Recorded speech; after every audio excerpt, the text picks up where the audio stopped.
화면은 이제 싹 다 보이시는 거 맞으시죠? 네, 멋지게 잘 보여요. 네, 알겠습니다. 네. 일단 저는 지금 현재 다 약사가 됐고, 이제 앞에 두 학생이 설명을 하는 걸 들어보니까 제가 이제 학교 생활도 되게 많이 떠오르는 것 같습니다.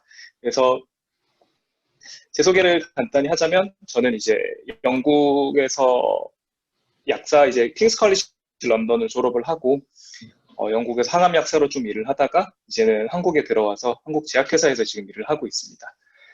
어, 이제 저는 중학교랑 고등학교는 뉴질랜드에서 졸업을 했고 저는 A레벨이나 GCSE 같은 것들을 안 하고 이제 IB 디플로마라는 이제 수업을 했었습니다.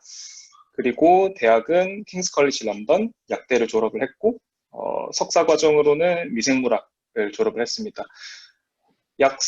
저는 한 7년 전에 이제 대학을 입학을 해서 뭐 파운데이션 과정도 하지 않고 그냥 바로 학교로 들어갔기 때문에 굉장히 생소했습니다. 저는 약대가 사실 파운데이션이 있는 것도 잘 몰랐고요. 근데 이제 저는 2018년 6월 31일 날 영국 약사 면허증을 취득을 했고 한국 약사 면허증도 이번 연도 1월에 시험을 보고 한국 약사 면허증도 지금 취득을 한 상황입니다.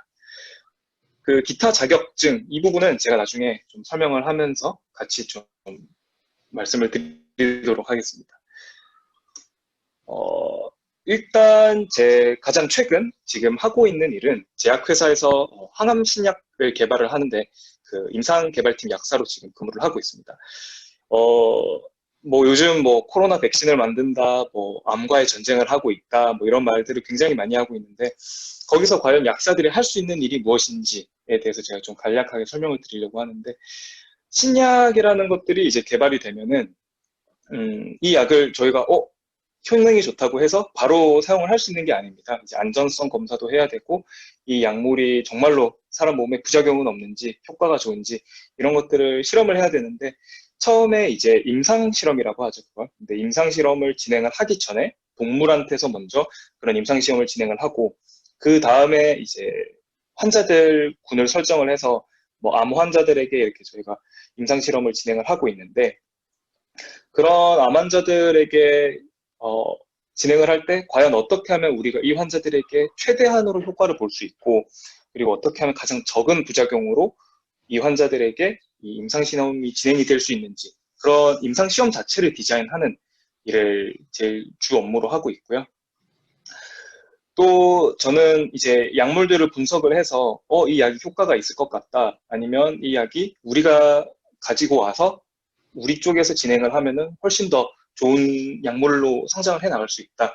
그런 것들을 분석을 하고 이제 글로벌 회사들이랑 파트너십을 맺습니다. 뭐 우리가 이 약물을 회사에게 팔던가 아니면 그 회사가 가지고 있는 좋은 약물들을 저희가 사오는 이런 분석을 할 수 있는 일을 약사들이 하고 있습니다. 또한 이제 저는 암종으로 좀 전문화된 약사라서 그 각종 암 관련 논문들을 검토를 하면서 어떤 약물들이 트렌드가 있는지, 어떤 약물들이 뭐 소위 말하는 신상인지 이런 것들을 좀 계속 분석을 해 나가는 일을 하고 있고요.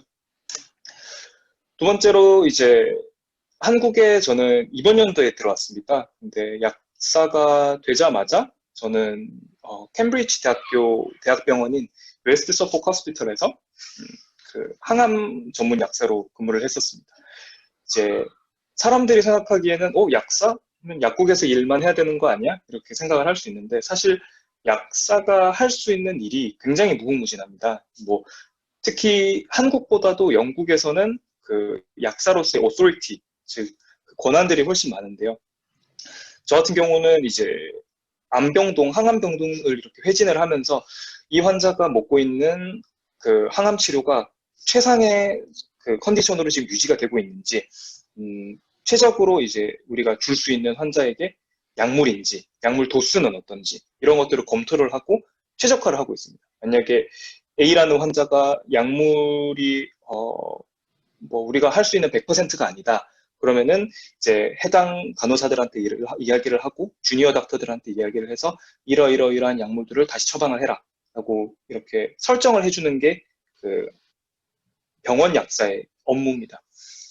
그리고 이제 또 항암 쪽은 의사가 약을 처방을 한다고 해서 바로 간호사가 약을 투여를 할 수가 없습니다. 그러니까 저희들이 피검사들이나 뭐 생체 검사 이런 것들을 활력 징후 같은 것들을 검사를 하고 항암 약사가 최종적으로 결제를 해야지만 그 항암 치료가 시작이 될 수 있습니다.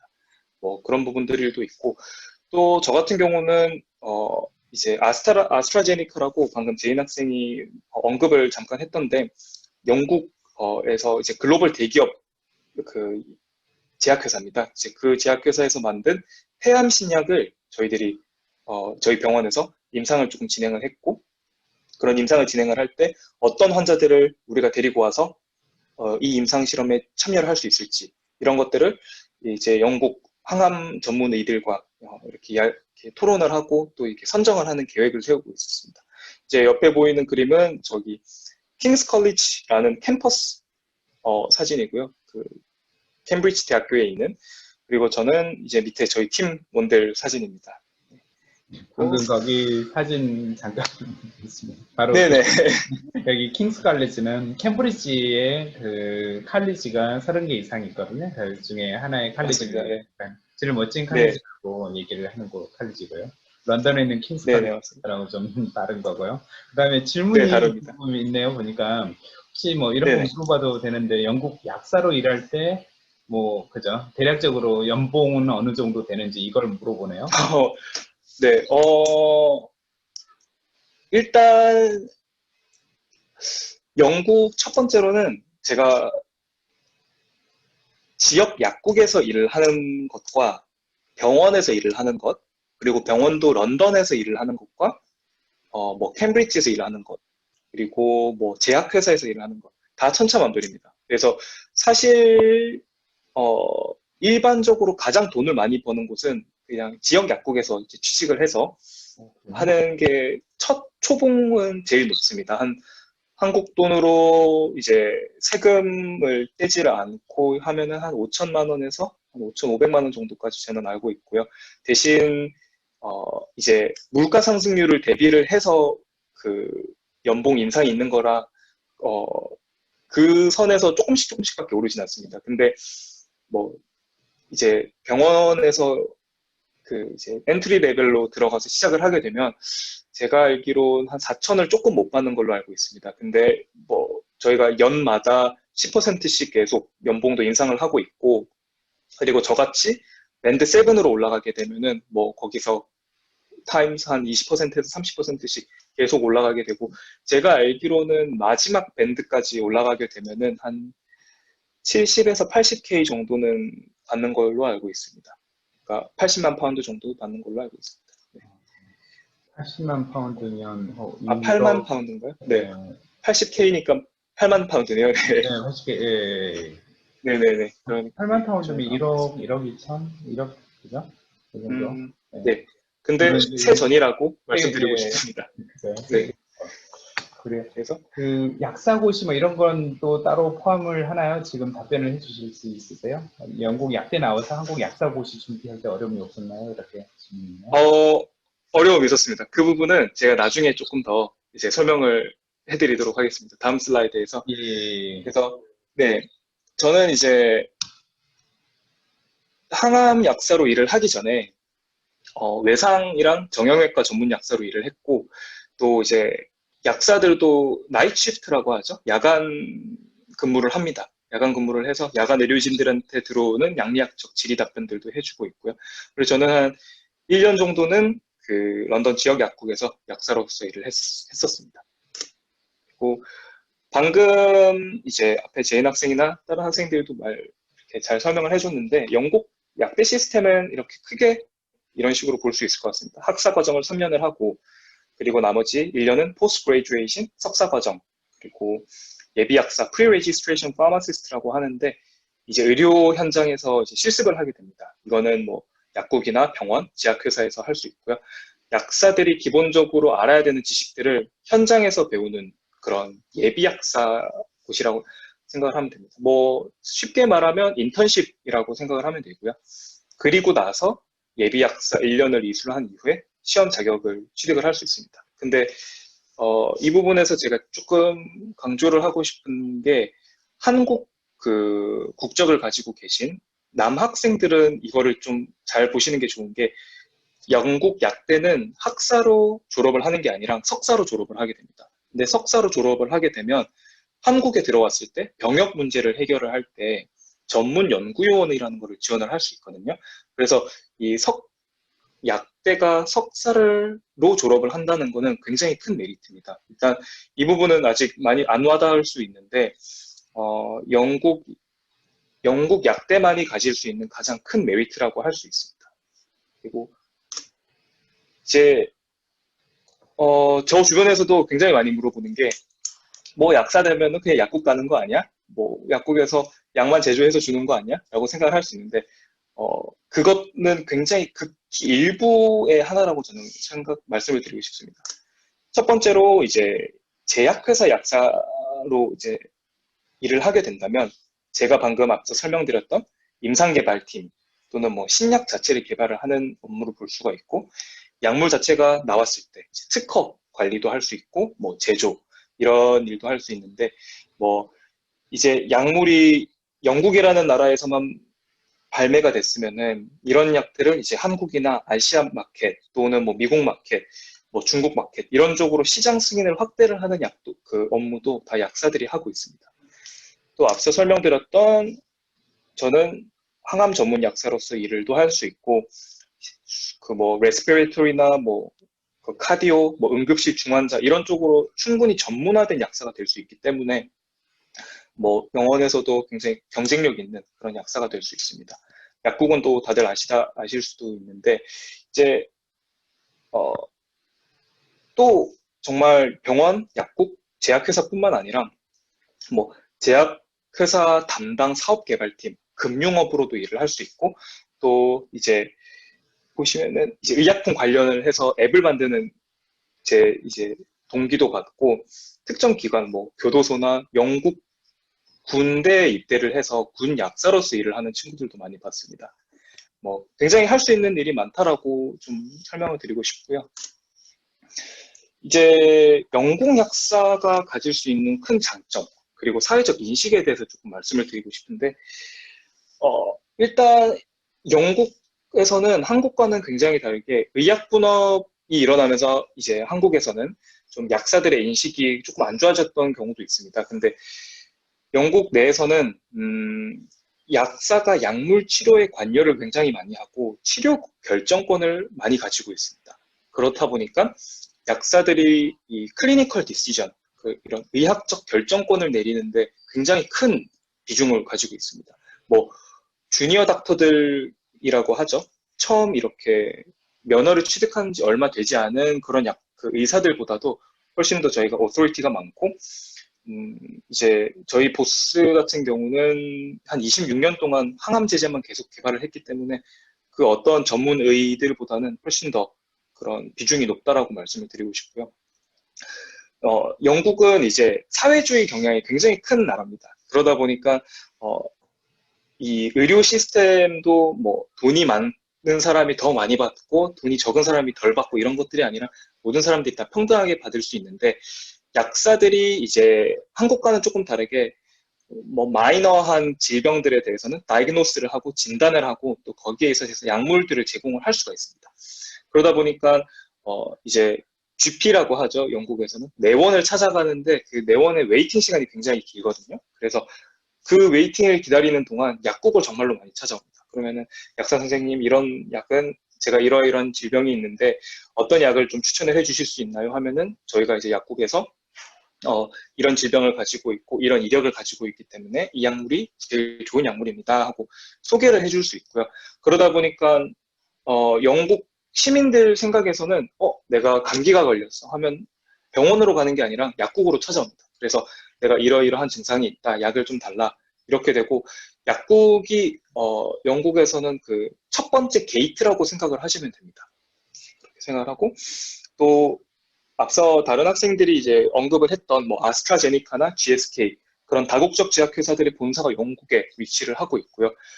또 국내 제약사들이 외국 약사 선호도가 굉장히 높습니다. 일단 언어적 장벽도 없고 저희가 영국에서 배우는 이런 의료학 지식이나 그 양리학 지식들이 굉장히 퀄리티가 높기 때문에 영어 그리고 인덱스 놀리지, 그 약학에 대한 지식들이 굉장히 많다라고 판단을 해서 국내 제약회사에서도 굉장히 큰 러브콜들을 많이 받을 수가 있습니다. 또 이제 방금 말씀하셨던 것 중에 영국 약사가 한국 시장으로 역진출하는 것들도 충분히 고려를 할 수 있습니다. 일단 한국 그 보건의료법을 보시면 타 국가에서 약사로 면허를 취득을 하신 분들이 그 한국에 들어와서 한국 응시 자격을 가질 수가 있습니다. 그래서 뭐 피트를 따로 본다거나 뭐 4년을 또 교육 이수를 해야 된다거나 그런 것들이 전혀 없이 외국에서 즉 영국 약사 면허만 취득을 한다면은 한국에 들어와서 매년 1월에 그 한국 약사 국가고시를 응시를 할 수 있고요. 저도 이번 연도에 그 이제 한 10월 작년 10월부터 캠브리지에서 이제 근무를 하면서 이제 공부를 좀 동시에 했었는데, 그래서 이번 1월에 한국에 잠깐 들어와서 그 국가 시험을 쳐서 지금은 이제 한국과 영국 약사 면허를 동시에 보유를 하고 있습니다. 약사 면허에 대해서 조금만 좀 여기서 좀 더 얘기를 해주실까요? 이거에 대해서 좀 많이 물어보는데, 네. 까다로웠나요? 어떤 시험이 자체가 어떠셨어요? 어떤 식으로 준비하시고 어떤 시험 자체는 어떠셨어요? 일단 첫 번째로는 시험이 굉장히 어렵습니다. 굉장히 어렵고 저는 영국 약사 시험보다 한국 약사 시험이 더 어려웠던 것 같습니다. 일단 뭐 외국에서 저도 한 10년 이상 살았기 때문에 한국어로 이렇게 전문적으로 돼 있던 용어를 모르다 보니까 의학 사전보다는 한국어 국어 사전을 더 많이 찾아봤던 것 같고요. 근데 뭐 지금 한국에서 고등학교를 다니고 있는 그 학생들 같은 경우는 크게 뭐 언어적 장벽이 없다면 충분히 할 수 있습니다. 근데 제일 많은 케이스는 그러니까 영국 면허를 따자마자 한국에 들어와서 한국 면허를 준비를 하시는 분들도 꽤 있더라고요. 근데 저는 영국에서도 일을 좀 하고 싶어서 한 2년 정도 일을 하다가 한국 약사고시를 준비를 한 케이스인데, 일단 일을 하면서 한국 면허를 따는 거는 굉장히 쉽지가 않습니다. 굉장히 정말 어렵고, 그렇게 영국에서 일을 하면서 준비를 하시고 싶다 하면은 한 넉넉 잡아서 한 4개월 정도를 시험 기간으로 잡고 공부를 하시는 게 제일 좋고요. 그렇지 않으면 뭐 한국에 들어와서 한 11월부터 시험이 1월이기 때문에 한 11월부터 슬슬 공부를 시작을 하면 뭐 충분히 할 수 있고, 일단 그 시험 자료, 시험 교재 같은 것들은 분과회라는 게 있습니다. 한국 의협 이제 졸업준수위원회에서 만든 책들이 있는데, 그런 곳에서 책을 구입은 할 수 있습니다. 근데 그 책 양이 정말로 방대합니다. 책이 한 25권 정도가 되는데 그 책들을 다 외워서 공부를 해야 되고, 하다 보니까 이제 한국 학생들 사이에서는 족보라는 게 오고 가더라고요. 근데 저 같은 경우는 그런 족보는 아쉽게도 구하지는 못해서 제가 한 1년 정도 그냥 꾸준히 저 혼자서 그냥 노트를 만들어서 노트만 만들고 나머지 한 4개월은 그 노트만 그냥 죽어라 팠던 것 같습니다. 그래서 이런 식으로 준비를 했고, 뭐 한국에 혹시라도 와서 나중에 제가 뭐 네, 한국에 와서 네네, 준비를 말씀하십시오. 하셨어요?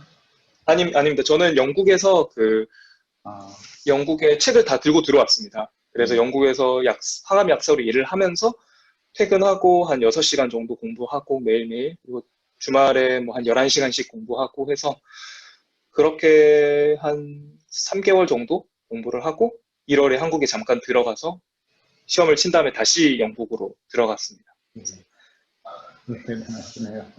왜냐면 영국에서 우리나라에서는 학원도 있고 여러 가지 말씀하신 족보도 있고 맞습니다. 의원도 네. 있고 그다음에 약사를 다니면서 약사고시 계속 준비를 몇 년을 준비를 하거든요. 그러니까 좀 한국에 네네. 그걸 4개월 만에 했다고 하니까 지금 저도 사실 지금 깜짝 놀랐어요. 근데 이게 약사든 시험이든 이제 저는 제 철학이 어떠냐면 그냥 할 거면은 빠른 시간 안에 그냥 딱 집중해서 딱 하고 그냥 끝내버리자 이런 식의 마인드여서, 그리고 이렇게 좀 장기전을 제가 못한다고 해야 되나요? 그래서 그냥 최대한 집중을 빨리 해가지고 그냥 빨리 하고 끝내버리자 마인드로 준비를 했기 때문에 사실 제가 좀 말을 굉장히 쉽게 하는 거일 수도 있는데 근무를 하면서 근무를 하면서 이제 약사고시를 공부했던 분들은 저를 제외하고 한 번도 보진 못했습니다. 다들 시험 양이 워낙 방대하다 보니까 다들 수험생처럼 딱 10시부터 10시까지 공부를 하고 뭐 이런 식으로 하는 걸 봤는데 저는 한 3개월 정도 기간을 잡고 공부를 했던 거라서 그런가 일을 함과 동시에 그 업무를 하면서 한 하루에 6시간씩 꼭 공부를 했던 것 같고 규칙적으로 공부를 하는 게 가장 중요한 것 같습니다. 워낙 시험 양이 방대해서 한국 약사 시험은 네 그렇게 그래요. 하고 지금 질문이 네, 있어서 또 앞으로 해야 될 게 잠깐 있으니까 약간 이것만 좀 물어볼까요? 계속 물어보시는 게 영주권하고 시민권을 어떻게 받는지 따고 그죠? 약사 자격증 따고 정착할 수 있는 게 좀 그죠? 또 쉬운 편인지 뭐 왜 이런 걸 좀 많이 물어보시네요. 그 영주권을 어떻게 따는지를 물어보시는 건가요? 제가 지금 질문은 못 보고 있어서. 좀 쉬운지 영주권 따는 게 쉬운지 정착하고 음, 일을 하고 뭐 이런 게 좀 쉬운지. 네, 일단 병원에서 일을 하게 된다면 그 비자가 그러니까 지금 학생들은 티어 4 비자로 제가 알고 있거든요. 근데 영국에서 뭐 병원에서 일을 하려면 티어 2 비자가 필요합니다. 그리고 뭐 약국에서 일을 하더라도 분명히 티어 2가 필요하고 뭐 제약회사도 물론 그런데 제일 비자를 받기 쉬운 곳은 아무래도 병원입니다. 병원이 가장 오게나이제이션도 굉장히 잘 돼 있고 뭐 약사뿐만 아니라 간호사들도 외국 간호사들도 많이 데리고 오기 때문에 비자 스폰서를 해주는 것은 병원이 가장 쉽다라고 말씀을 드리고 싶고 그리고 그 다음으로는 뭐 제약회사도 있고 뭐 약국도 있는데 크게 비자를 스폰서를 받는 데는 문제는 없습니다. 근데 워킹 비자로 일을 하면서 그 permanent residence라고 하죠. 그 영주권을 따는 데는 제가 알기로 5년이 걸리는 걸로 알고 있습니다. 그러니까 5년이 걸리는데 일단 지금 접속자들 중에 뭐 한국 국적을 가지고 있는 남자 학생들이 조금 있을 거라고 판단이 되는데 그런 학생들은 뭐 저같이 27살까지는 군 문제 없이 뭐 영국에서 일을 하고 한국으로 들어올 수 있습니다. 근데 27이 넘어가 버리게 되면은 아카데믹한 퍼포스가 아닌 그 뭐 공부의 목적이 아닌 본업의 목적으로는 더 이상 남아있을 수는 없습니다. 근데 그래서 27이 됐을 때는 무조건 한국으로 들어와야 되는데 들어오지 않아도 되는 딱 한 가지 예외가 있습니다. 그게 뭐냐면 영국에서 병원에서 근무를 할 때 병원에서 제공을 해주는 디플로마가 있는데요. 그 디플로마는 이제 저같이 항암 약사로 전문적으로 가거나 뭐 순환 계열로 전문적으로 가거나 그럴 때 이수를 해야 되는 뭐 석사와 박사 과정인데요. 이런 박사 과정들을 내가 이수를 하겠다 하고 병무청에다가 신청을 해버리면 그 병무청에서는 오케이 그러면 너가 이것만 하고 들어와 이렇게 되는데 그 디플로마 과정이 3년입니다. 근데 3년 동안 그 병원에서 모든 학비를 다 지원을 해주고 또 저는 병원에서 일을 하면서 디플로마를 따는 거기 때문에 또 병원에서 또 월급도 꾸준히 나오고 그런 장점이 있습니다. 그래서 군대를 정말 미루고 싶다 하면은 뭐 30살까지도 넘길 수가 있고요. 그런데 이제 네 통상적으로는 27살까지가 뭐 그 마지노선이라고 생각을 하시면 됩니다. 여학생, 돈 문제가 없는 여학생들 같은 경우는 정착을 하고 뭐 이런 케이스를 많이 보셨어요? 여학생들 같은 경우는 뭐 아직 뭐 제 동기들 중에서도 한국 약사를 하고 있는 친구들도 있는데 그 친구들은 문제 없이 뭐 부츠나 다들 아시는 부츠가 영국에. 이제 뭐 영국에서 있는 브랜드 큰 그 제약회사인데 그 병원 약국인데 그런 데서 아무런 문제 없이 일을 하고 있고 보통은 티어2 비자가 3년으로 계약이 나옵니다. 그러니까 3년이 지나면은 티어2 비자가 만료가 되는데 그 만료가 될 때 병원이랑 다시 재계약을 하던가 뭐 제약회사랑 재계약을 하던가 뭐 약국이랑 재계약을 하던가 뭐 이런 식으로 해서 계속 그 이어는 나가면 되는데요. 5년이 지나면은 영주권 신청은 할 수 있고 제가 알기로 그리고 그 이후에 이제 뭐 영주권을 받으면은 훨씬 더 비자 문제는 전혀 없는 것으로 알고 있습니다. 지금 하나만 더 하고 다음 넘어갈게요. 네. 여기 대니 학생이 물어본 것 중에 하나인데, 혹시 왜 한국에서 약사 자격증을 따고 왜 약사로 일을 하지 않고 제약회사로 가기로 하셨어요? 너무 좋은 질문인데요, 그거? 네, 일단 저는 약국에서 일을 하면은 약사로서 가질 수 있는 기본적인 사명감은 정말로 많이 듭니다. 아, 내가 이 지역 사회에서 이런 의료 시스템을 제공을 하고 있다, 의료 서비스를 제공을 하고 있다라고 큰 자부심을 느끼는 직업인데, 제가 한 1년 반 정도 약국에서 일을 할 때 굉장히 반복적인 일을 많이 한다는 느낌을 많이 들었습니다. 그거는 제 개인적 성향일 수도 있는데, 어, 분명 이 약사라는 직업이 굉장히 사명감이 있는데 나는 너무 이 일이 반복적인 것 같아 해서, 그래서 이제 저는 병원으로 이직을 하게 됐습니다. 병원에서 이직을 하면서 병원에서 굉장히 많은 환자 케이스들을 보고 어떻게 하면 약물 치료를 최적화를 할 수 있을까, 이런 것들을 굉장히 고민을 많이 해서 그래서 병원으로 갔습니다. 근데 병원에서 뭐 항암병동에서 일을 하기 전에 뭐 외과병동이나 정형외과에서 일을 하다가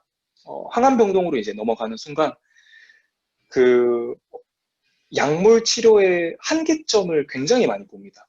일단 암이라는 게 지금 뭐 의학적으로도 굉장히 챌린징한 부분이고 굉장히 도전적인 필드인데, 저희가 약물 치료를 아무리 해도 환자의 암 크기는 계속 이렇게 커지고, 굉장히 지금 마켓에 나와 있는 그 암 치료 선택이 굉장히 좁고 굉장히 제한적입니다.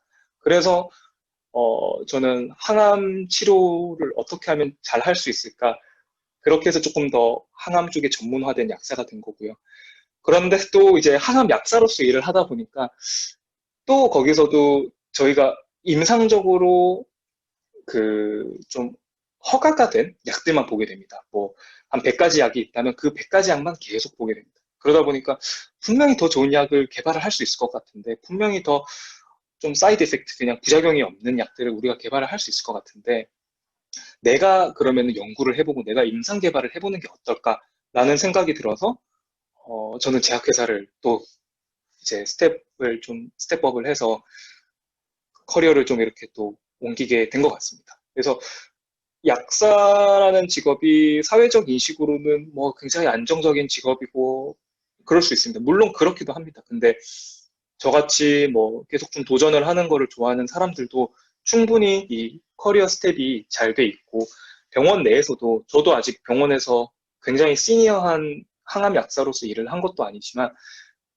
제가 같이 일했던 상사분은 뭐 26년을 의료 세팅에서만 일을 하시고 굉장히 현재 나와 있는 항암 치료에 대해서도 빠삭하게 알고 계시기 때문에, 병원에서 이 커리어 성장과 뭐 제약회사에서의 커리어 성장, 또 약국에서의 커리어 성장이 굉장히 잘 되어 있다라고 좀 말씀을 드리고 싶습니다. 네. 그리고 이제 저희 학교 후배들도 굉장히 많이 물어봅니다. 아니면 뭐 고등학교 후배들도 어떻게 하면은 약대를 가냐, 뭐 어떤 대학을 선택을 해야 되냐, 이런 말을 정말로 많이 했는데, 제가 정말 이거는 과장을 해서 하는 말이 아니라 대학 선택을 하는 게 저는 인생을 정말 바꾼다라고 생각을 하고 있어요. 그 이유 중에 하나가, 저는 IB 디플로마를 했기 때문에 미국 대학도 지원을 했고 영국 대학도 지원을 했고 아시아 대학들도 굉장히 지원을 많이 했는데, 저는 그리고 그 와중에 약대를 선택을 한 건 킹스 컬리지 하나밖에 없었습니다. 다른 데는 다 뭐 바이오 메디컬 엔지니어링을 했는데, 저는 킹스에 약대를 들어오지 않았다라면 굉장히 후회하지 않았을까 생각도 많이 하고 있습니다. 그 정도로 저는 영국 런던에서의 생활도 굉장히 만족스러웠고, 약대에서 약대가 저한테는 너무 운이 좋게 정말 잘 맞아서 이렇게 계속 커리어 성장을 하고 있는 것 같습니다. 근데 그러려면은 이 대학 입시는 저는 정말 곧 정보력 싸움이라고 생각을 하고 있거든요. 저가 이제 대학 입시를 준비했을 때가 약 8년 전이었는데도, 그때 사실 이런 이제 정보력이 저는 이렇게 많지도 않았습니다. 뭐 파운데이션이 있는지도 몰랐고, 저희는 IB를 했기 때문에 인터뷰를 하는지도 몰랐고, 정말 그런 제한된 정보 속에서 저 혼자서 막 알아보고 고군분투하고 이렇게 해서 꾸역꾸역 대학을 온 느낌이었는데, 이럴 때 가장 좋은 거는 그 학과에서 내가 가고 싶어 하는, 내가 희망하고자 하는 그런 학과의 실무자들의 이런 충고들이 정말로 도움이 많이 되더라고요. 저도 이제 약대를 다녔을 때 저희 약사 선배님들한테도 정말로 많은 충고들을 받았고, 병원에 있으신 분들한테도 충고를 굉장히 많이 받았는데, 그런 실무자들의 충고를 이 입시 준비생들과 연결을 해주는 그런 다리 역할을 하는 게 바로 이런 좀 컨설팅 회사이지 않을까라고 생각을 하고 있습니다. 그래서 제가 만약 고등학교로 다시 넘어가게 된다면 저는 이런 컨설팅을 굉장히 유틸라이즈를 많이 할 것 같다라는 좀 이야기를 드리고 싶습니다. 네.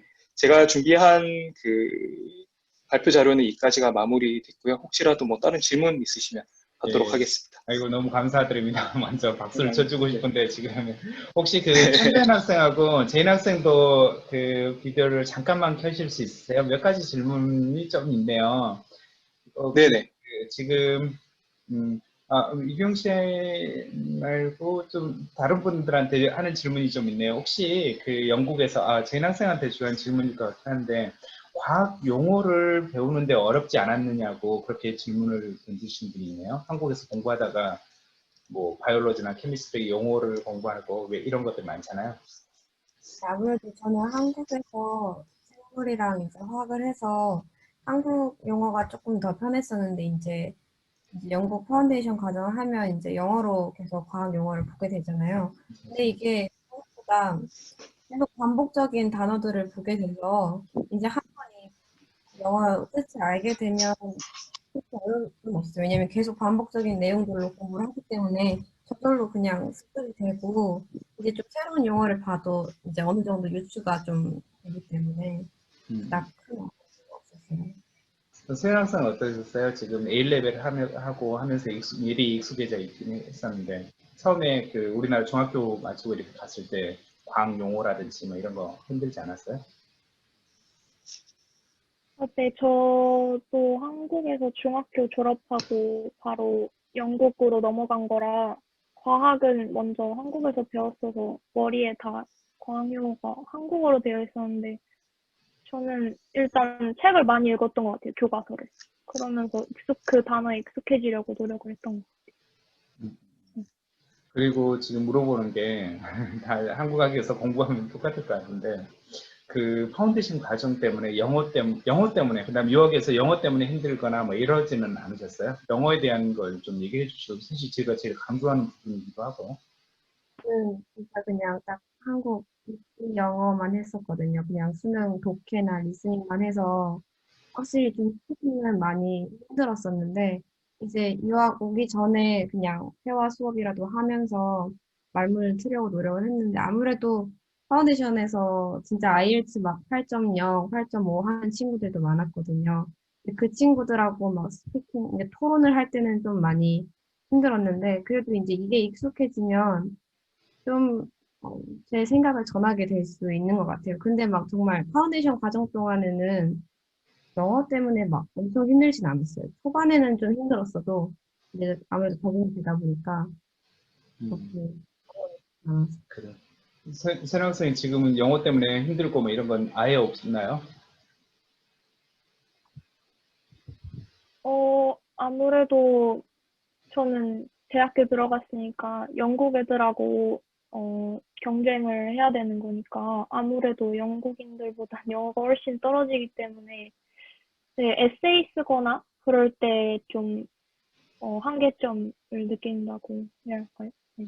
그래서 저도 그거 노력하고 좀 저희 그 지금 에세이 얘기에 조금 당황할 수도 있겠지만 사이언스에서 에세이를 굉장히 좀 많이 쓰거든요. 그래서 이 부분이 굉장히 좀 어렵다고 해요. 그래서 뭐 약대도 그렇지만 의대도 마찬가지로 약간 좀 뭐 영어를 좀 잘하는 학생, 그다음에 인터뷰를 해서 어느 정도 영어가 좀 되는 사람 이런 사람들 뽑는 경향이 있거든요. 그래서 뭐 저랑 상담을 할 때는 항상 그런 얘기를 하죠. 영어에 되게 신경 쓰고 영어 준비되는 사람들은 가는 경향이 있고 심지어 문과인데 영어를 되게 잘한다. 근데 이과인데 영어가 안 된다. 오히려 문과인데 영어를 잘하는 학생들이 의대나 약대는 유리한 경향이 좀 있어요. 그래서 이 부분 다시 강조해드리고요. 그다음에 지금 약학과에 혹시 이건 선생 학생한테 물어보는 질문인 것 같은데 유럽이라고 아시아 학생들, 영국 학생들 비율이 어떻게 되는지 좀 물어보나요? 약대 1학년 다니는 동안에 외국 학생들 비율, 영국 학생 비율 네, 이런 걸 물어보네요. 뭐 교영 씨한테도 답변 될 것 같아요. 네, 저희 학년 기준으로 말씀드리면 아시아 학생은 좀 많이 적은 편이에요. 한 저까지 합해서 10명 조금 넘고요. 나머지는 거의 영국인인 것 같아요. 그리고 유럽에서 온 친구들도 좀 있고요. 뭐 미국에서 온 친구들도 있고, 좀 아랍 쪽에서 온 친구들도 많아요. 약대는. 어떠셨어요? 재학생 파운데이션 기간 동안 국적 비율은 좀 어떻게 됐어요? 이게 다 약대를 가는 친구들하고 공부하셨어요? 아니요. 다 약대를 가진 않고요. 이제 다른 쪽으로 가는 친구들도 있어요. 아시아에는 한국인밖에 없었고, 이제 중국인 친구들이나 뭐 인도네시아 같은 친구들 한 10명 정도 있었고, 나머지 친구들은 대부분 다 중국이니까, 유럽인은 또 한 명 정도 있었고, 이제 아무래도 파운데이션이니까 영국인은 있고요. 그래요.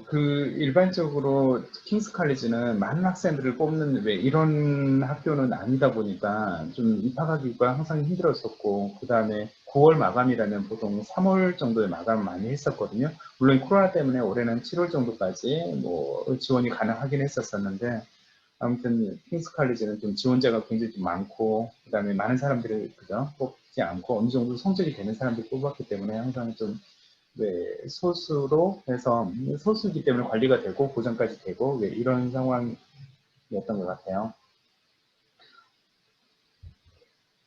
그렇죠? 그다음에 아까 A레벨에 대해서 문의하신 분이 있었는데 A레벨은 영국 수능이라고 생각을 하시면 될 거예요. IB랑 비슷한 영국 수능이라고 생각을 하시면 될 거예요. 그리고 A레벨을 하게 되면 뭐 장점이 뭐 옥스퍼드, 캠브리지부터 의대까지 다 갈 수 있는 기회가 주는 거고요. 파운데이션은 뭐 톱 학교들은 제한이 없지만 이런 식으로 보장을 해준다든지 이렇게 좀 하지만 파운데이션들은 점점 톱 학교들도 좀 받아주는 경향이 좀 있고요. 성적이라든지 그다음에 뭐 영어 점수가 된다든지 증명만 된다라고 하는 톱 학교들 점점 파운데이션 많이 받아주는 경향이 좀 있는 거고요. 이건 그죠? 한꺼번에 다 얘기해드리면 너무 많은 시간이 걸려서 그래요. 혹시 그 제약회사 우리나라에서 제약회사 일하는 거하고 왜 영국 제약회사에서 일하는 거 혹시 저 같은 경우에는 굉장히 좀 뭐랄까 좀 제약회사의 미래 왜 우리나라 학생들 같은 경우는 약대를 굉장히 선호하시고 약사가 돼서 그죠 학생 그죠 약을 좀 제조해서 제공한다든지 왜 이런 거에 관심이 있는데 저 같은 경우는 좀 오히려 그죠 지금 코로나 상황도 그렇고 제약회사의 영향이 너무너무 커진다는 생각이 되게 많이 들거든요. 혹시 그냥 한국하고 영국 이렇게 좀 비교해 주실 수 있으세요? 어떤 분위기인지? 네. 첫 번째로, 조금 이 부분은, 좀 경제적인 부분들을 좀 많이 네. 좀 지적을 해야 될 것 같은데, 영국에서 이제 브렉시트가 이제 일어났었지 않습니까? 그러면서 이제 보리스 존슨 그 정부에서 사실 영국이라는 나라가 제일 외국인 직접 투자율이 굉장히 높은 나라 중에 하나입니다. 유럽을 통틀어서. 그런데 이제 브렉시트가 일어나고 그러면 이제 영국은 한국처럼 보건복지부가 있습니다. 근데 이 보건복지부랑 유럽연합의 보건복지부가 원래는 하나로 통합이 되어 있었다고 생각을 하시면 됩니다. 근데 브렉시트가 일어난 이후에는 이 통합되어 있는 보건복지부가 영국 산하로 하나, 그리고 유럽연합으로 하나 이렇게 분리가 되거든요. 그렇게 되면은 모든 제약회사들이 신약을 개발을 할 때 허가 자료를 이 두 군데에다가 다 허가를 받아야지 유럽 전체 시장을 타깃팅을 할 수가 있습니다. 그 말은 글로벌 제약회사나 뭐 영국 회사나 한국 회사가 영국 또는 유럽의 시장에 진입을 하려고 할 때 두 가지 서류를 준비를 해야 되기 때문에 거기서 간접적으로 나오는 비용들이 굉장히 큽니다. 그래서 지금 세계적인 시장 흐름만 보더라도 다들 중국이나 미국 시장을 타겟팅을 하는 제약회사들이 굉장히 많이 늘어났습니다. 브렉시트 시점을 전후로 해서. 그러다 보니까 보리스 존슨 정부에서는 오케이, 그러면 우리가 제약회사한테는 좀 이런 법인세를 많이 낮춰주자. 그 회사가 들어왔을 때 내는 세금을 많이 낮춰주자. 또한 아니면 뭐 지금 브렉시트가 일어난 이후 계도 기간 한 5년 정도를 잡아서 이때 동안은 아무런 그 뭐 서류나 다큐멘터리 소설 리퀘어먼트를 받지 말자. 이런 식으로 이야기를 굉장히 많이 합니다. 근데 그래도 뭐 신약이 개발되는데 최소 17년이 걸리거든요. 약이 나왔을 때 이 약이 정말로 실질적으로 나오는데 17년이 걸리는데 5년 이런 거는 그렇게 좋은 그런 어트랙션은 아닙니다. 그러다 보니까 많은 제약회사들이 심지어 아스트라제네카와 그 GSK 같은 그런 큰 영국에 본사를 두고 있는 회사들도 영국과 유럽연합에 따로따로 본사를 둘 정도로 이런 법인세, 이런 브렉시트에 대해서 굉장히 많이 예민하고 있습니다. 그래서 2019년부터는 영국 제약 시장이 크게 활성화가 되지 않았다라고 저는 조금 말씀을 드리고 싶은데, 반면에 한국 제약 시장은 조금 다릅니다. 한국 시장은 아직 좀 유아기를 거치고 있긴 하지만 2000년대 초반에 그 바이오 벤처 붐이 있었습니다. 그러다 보니까 그때부터 그 바이오 벤처들이 굉장히 많이 나왔습니다. 2000개 정도가 제가 알기로는 설립이 됐던 걸로 알고 있는데, 뭐 대학교 연구소 부설 회사들도 굉장히 많이 생겼고요. 근데 뭐 교수님들이 이렇게 진행을 하는 교수님들이 대표로 있는 제약회사들도 굉장히 많이 생겼는데, 20년이 지난 지금까지도 이런 바이오 벤처 기업들이 살아나고 있다는 거는 그 회사들이 그만큼 경쟁력 있는 기술력을 가지고 있다는 뜻이거든요. 그러다 보니까 그런 회사들과 같이 어떻게 보면은 제약회사 입장에서는 그런 중소기업들에서 만들어낸 그런 신약들이 굉장히 많기 때문에 전략적 요충지가 될 수가 있습니다. 즉, 외국에서 조금 괜찮은 약물들을 사오는 것보다 한국에 있는 그 20년 정도 기술과 역사를 가지고 있는 그런 바이오 벤처 기업들의 약물들을 사가지고 와서 우리들이 개발을 하고 이 개발된 약을 또 다시 미국이나 중국이나 이렇게 수출을 할 수 있는 굉장히 좋은 전략적 요충지이기 때문에 저는 뭐 한국 좀 이렇게 시장을 좀 들어오고 싶지 않았나 그렇게 생각을 하는 것 같습니다. 한국 시장에서 이거는 일할 때, 예, 네네. 제가 궁금한 게, 영국에서 그 약사 자격증 따고 한국에서 일하는 사람이 있고요. 한국에서 약사가 돼가지고 제약회사에 일을 하는 사람들이 있을 것 같아요. 네네, 제 맞습니다. 생각에는 워낙 이 국제적인 제약회사가 많아서 그 영어가 굉장히 좀 많이 필요하고 왜 이럴 것 같은데 어떠세요? 제가 지금 일하는 환경은 어떠세요? 사실 요즘 제약 회사에서 제일 많이 도는 이야기 중에 하나가 외국 약사인데 한국 약사 자격증을 땄다 하면은 거기서 들어오는 러브콜들이 정말로 많습니다. 그 말은 한국 의료 시스템도 이해를 잘 하고 있고 외국 시스템도 잘 이해를 하고 있기 때문에 이런 사람들은 솔직히 어디에 어떻게 갖다 놔도 어떤 업무들을 잘 할 수 있었거든요. 왜냐하면 약사라는 직업이 뭐 제조, 방금 앞서 제가 말씀드렸던 것처럼 갈 수 있는 스펙트럼이 정말로 많습니다. 제약회사에서. 그러다 보니까 근데 이런 애가 한국 의료 시스템까지 잘 알고 있다 하면은 얘는 한국 그 시스템도 훨씬 더, 만약에 이 약물이 한국 그 시장을 좀 타겟팅을 한다 그러더라도 저희가 들어갈 수가 있고, 또 그 뭐 외국으로 우리가 좀 타겟팅을 한다, FDA를 타겟팅을 한다, 그럼 그렇게 하더라도 저희가 훨씬 더 잘 할 수 있는 부분들이 많기 때문에 외국 약사 자격증을 따고 한국에 들어와서 한국 약사 자격증을 따는 게 가장 이상적인 방법이고요. 역으로 한국에서 약사 자격, 한국 약대를 나오고 외국 약사 자격증을 따는 건 굉장히 어렵습니다. 그 질문이 하나 있는데 혹시 네네. 외국계 제약회사를 뭐 한국에 있는 외국계 제약회사에 일할 때 뭐 한국 약사도 필요하나요? 약사 자격증도 아니요, 필요하나요? 아니요. 약사라 무조건 약사가 돼야지 제약회사에 취직을 할 수 있는 건 아닙니다. 근데 약사이면 일반 사원들보다는 훨씬 더 인센티브가 더 많이 줍니다. 그러니까 어떻게 보면 면허증에 대한 좀 보너스를 주는 그런 느낌이 좀 크고요. 약사라고 해서 제약회사에 취직을 할 수 있는 건 아니지만, 약사면은 업무에 대한 이해도가 훨씬 더 높기 때문에, 뭐, 승진을 할 수 있는 기회도 훨씬 더 다른 사람들보다 많고, 또, 일반적인 사원들보다 약사들이 제약회사에서 승진을 하는 속도가 훨씬 더 빠릅니다. 그래서, 네. 혹시 외국에서 약사 자격증 땄다, 외국에서 뭐, 그죠? 뭐, 디그리를 가지고 있다. 왜, 이런 사람들 같은 경우도 당연히 외국에서 약사 자격증 따지 않아도 출입하는 데는 문제가 없겠죠. 그 디그리만 네네. 가지고도. 예. 혹시 뭐 이제 네, 맞습니다. 외국에서 오는 사람들은 따로 뭐, 그죠? 뭐, 국제부 뭐 이런 데 배치한다든지, 뭐, 왜, 그죠? 뭐 그런 거 있나요? 뭐, 다른 나라하고 연구진하고 같이 연구한다든지, 이런 쪽으로 배치된다든지, 따로 이렇게 좀 배치가 다른 경우도 있나요? 배치라는 게 업무적인 예, 배치를 말씀을 예, 하시는 예, 예. 건가요? 업무적으로는 일단 저희 회사 같은 경우는 그 지금 미국 시장을 좀 타겟팅을 많이 하고 있는데 그 중에서도 뭐 약 부분에 있어서 이해도는 제가 가장 높고 해서 제가 팀 내에서 팀장은 아니지만 외국 쪽 담당을 하고 있는 이런 제가 주 업무로 좀 진행을 하고 있고 사실 뭐 회사라는 게뭐 그 개개인이 가지고 있는 능력을 가장 잘 유틸라이즈를 하는 게 회사의 목적이기 때문에 저는 그 일단 언어적 장벽은 없어서 외국 계열 파트너 회사들과 굉장히 이렇게 좀 교류를 가장 많이 활발히 하고 있는 것 맞고요.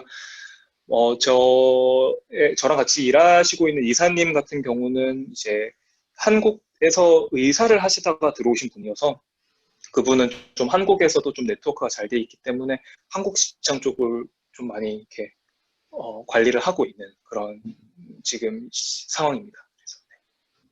지금 거의 마지막 질문일 것 같은데, 지금 영국에서 생활을 하면서 혹시 생활비하고 뭐 이런 것을 혼자 해결할 수 있는지 이걸 물어보네요. 아르바이트라든지 그런 거 하면서 학교 다니면서 생활비를 해결할 수 있을까요? 그 저한테 나온 질문인가요? 아니요. 지금 학생들, 네네. 예, 그런 경험이 있으세요? 세 분은? 그래서 그렇기에는 좀 쉽지는 않을 것 같다는 생각이 좀 들어요. 용돈 정도는 충분히 아르바이트를 할 수 있다. 근데 이제 집은 좀 쉽지는 않았던 것 같아요, 경험상. 네. 당연히 그죠. 비용 문제가 좀 있으니까요. 그래서 일단은 뭐 영국에 사실 런던의 학비도 조금 비싼 편이고 그 다음에 생활비는 당연히 런던이 다른 데보다 30% 이상 비싸거든요. 하지만 영국 외 지역에 모르겠어요. 혹시 이 부분 좀 개인적인 의견일 수 있겠지만 저희 학생들 같은 경우는 그렇게 학비가 비싸지 않고 그 다음에 좀 랭킹이 높지 않고 왜 이런 학교도 좀 선호하는 학생들이 좀 있거든요. 이거에 대한 의견이 좀 있으세요? 기용 씨한테 질문이 될 것 같긴 한데. 학교를 뭐 랭킹이 낮은 학교를 선호를 한다는 말씀이요? 그거보다도 생활비라든지 왜 이런 이유 때문에 어떤 학생은 아, 직접 자기가 벌어서 가야 돼도 돼서 그죠? 높은 학교보다 그죠? 비용이 비싼 학교보다는 낮은 학교를 좀 저는 선호하는 거. 네, 저는 대학교 다닐 때 좀 사실 런던이 맛집이 정말 많습니다. 숨은 맛집이 너무 많아서 음식 먹는 것도 정말 좋아하는데 생활비를 100% 학생이 충당을 못합니다. 그렇지만 뭐 티어 4 비자, 학생 비자를 가지고 제가 알기로는 일주일에 24시간 정도는 근무를 할 수 있는 것으로 알고 있거든요. 파트타임으로.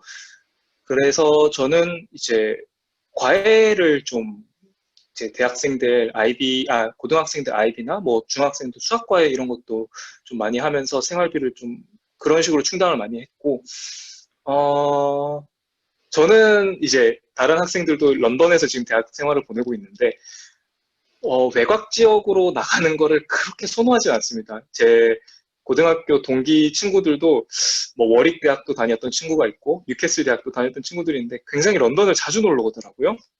그래서 런던에 오면 항상 너무 좋다고 이야기를 하는데 그래서 저는 런던을 한 6년 정도를 살았음에도 불구하고 매일매일이 새로웠고 볼 수 있는 뭐 미술관이나 뭐 영화관 뭐 정말 역사적인 사이트들도 굉장히 많잖아요. 그래서 그런 것들을 하는 게 영국에서도 특히 런던이 정말 적합하지 않나 생각을 하고 있습니다. 그리고 뭐 졸업한 이후에 뭐 캠브리지나 뭐 리버풀이나 맨체스터 이런 곳에서 일을 하면은 훨씬 더 돈도 더 잘 모이고 뭐 세이빙도 할 수 있기 때문에 대학 생활은 저는 이제 저 고등학교 후배들한테도 그렇지만 런던을 제일 좀 강추를 하는 부분이긴 합니다.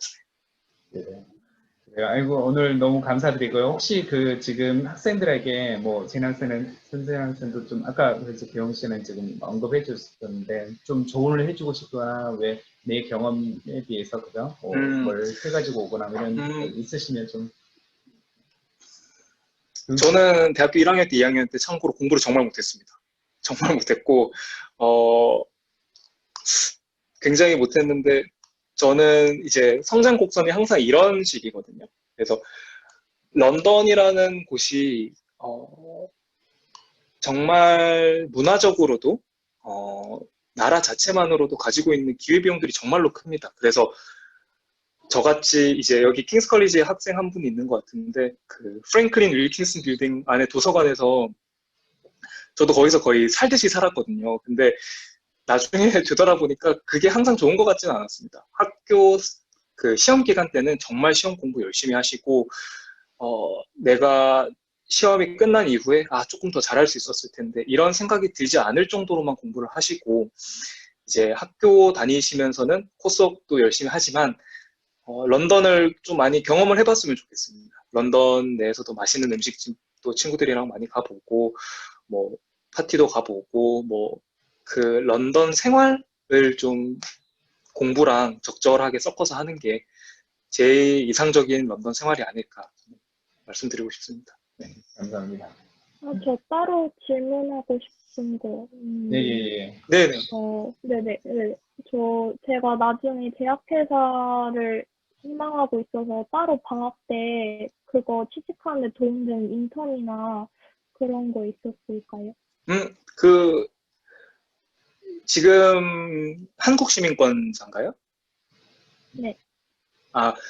그러면 그 티어 4 비자를 가지고 있더라도 학기 중이 아닐 때는 인턴으로 일은 가능합니다. 그래서 저 같은 경우도 대학교 2학년 때 아스트라제네카에서 좀 일을 했었고 다케다 제약에서도 일을 했었는데 어, 한 시험 기간 한 4월쯤에 그 플레이스먼트 그 기간이 열립니다. 제약회사는 이제 학생분들이 좀 찾아보셔야 되는데 좀 글로벌 회사들을 좀 찾아보시면 플레이스먼트나 뭐 인턴십 같은 경우가 그 종종 열립니다. 그게 매번 열리는 건 아닌데 제약회사에서 어떤 일을 하느냐도 좀 상이한데 뭐 마케팅 쪽을 하고 싶으시거나 뭐 정말 R&D 제약 산업 개발 이런 쪽을 하는 것도 플레이스먼트는 매년 열리거든요. 그래서 시험 근데 그것도 이제 영국 학생들 대학생들 시험 끝나는 기간이랑 굉장히 잘 맞췄기 때문에 제가 알기로 한 2달에서 3달 정도 하는 그런 플레이스먼트들도 많습니다. 그거는 한번 알아보시고 지원을 하시면 좋고 뭐 지원하실 때 뭐 도움 필요하시면 따로 이제 연락 주셔도 저는 무관합니다. 네, 저한테 개인적으로 카카오톡 그 아이디 네네네. 있으니까 제가 필요하신 분 연락 주시면 제가 전달해 드릴게요. 네, 네. 혹시 조언하실 게 있으세요? 지금 저는 뭐 네, 다 된 것 같습니다. 네. 학생 학생들에게 한국에서 공부한 학생들에게 좀 조언해 주고 싶은 거 있어요? 한국 학생분들은 사실 정말 정보의 바다인 것 같습니다. 근데 그 정보들 중에서 어떤 정보가 정확하고 어떤 정보가 알짜배기인지를 제일 많이 아셔야 될 것 같고 어, 저는 이제 외국에서 고등학교랑 중학교를 나온 케이스라서 아마 지금은 저보다는 지금 제인 학생과 저희 킹스 컬리지 후배분이 더 많은 실질적인 조언은 제일 많이 줄 수 있을 것 같은데요. 일단 뭐 파운데이션 같은 거는 제가 아직 안 하고 학교를 들어갔기 때문에 그런 부분에서 도움을 드릴 수는 없지만 한 가지 말씀드리고 싶은 부분은 영국에서 약사로서 일을 한다는 게 큰 자부심으로 저도 느꼈고 의료 쪽이나 뭐 제약 쪽으로 가는 학생들한테도 저는 이런 그 커리어 코스를 굉장히 많이 강추를 하고 있는 부분입니다. 제인 학생도 해주고 싶은 얘기 있으세요? 저는 아직 이제 입학을 하지 않고 파운데이션 과정만 맡아서 뭔가 큰 조언을 못 드릴 것 같은데, 그냥 제 개인적인 경험을 바탕으로 하면, 일단 영어 실력을, 만약 한국에서 가시는 분들이라면, 영어 실력을 입학하기 전에 최대한 키워놓고 가셨으면 좋겠어요. 왜냐면 저는 살짝 좀 부족했어서 좀 덜 즐긴 것 같거든요, 파운데이션 코스를. 만약 제가 영어를 더 잘했다면, 조금 더 코스에 더 잘 임할 수 있을 것 같은데 조금 부족했기 때문에 아쉬움이 있어서 이제 입학하시는 분들은 영어, 다른 것보다도 영어 능력을 가장 향상시키고 하셨으면 좋겠어요. 감사합니다. 마지막 서현 학생 쓰고 싶은 얘기 있으세요?